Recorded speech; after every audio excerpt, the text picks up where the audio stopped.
Manchester United manager Jose Mourinho has a number of last-minute fitness decisions to make ahead of his side's clash with Stoke City on Saturday, the 8th of September.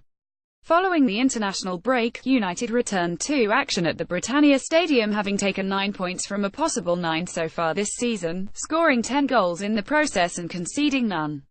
Another win on Saturday will bode well for their chances of challenging for the Premier League crown, with Mourinho having gone on to win titles in all 3 of the previous seasons where his side has won their opening 4 games. On Friday, the United boss was still waiting for the last members of his squad to return to Carrington following the international break. And having not trained with his entire squad for just over 2 weeks, he admits he does have concerns the lengthy break could have an adverse effect on his side. There is still one more training session, Mourinho told MUTV.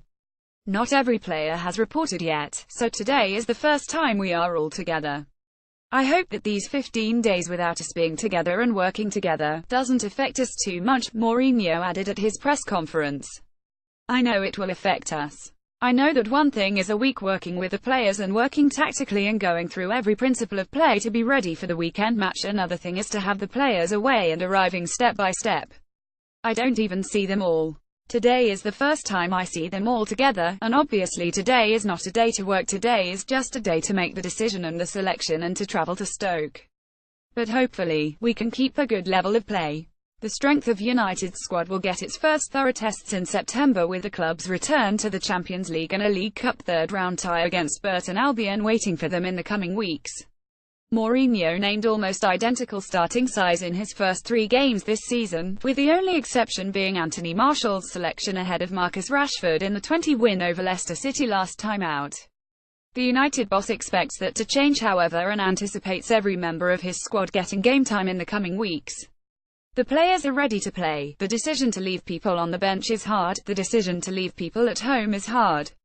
The fact that now we play every 3 days, in relation to that, I think is good because the players will feel now that they are all involved. I think, by the end of September every player will have played, every player will have started matches because it's the normal movement of the squad and that is not a problem at all. That makes my control of my human resources better, easier and simple. But the matches are difficult and we have always the risk of being unable to keep a winning run, which is really difficult to do. Mourinho says he will have to ring in changes throughout the month of September. Getty.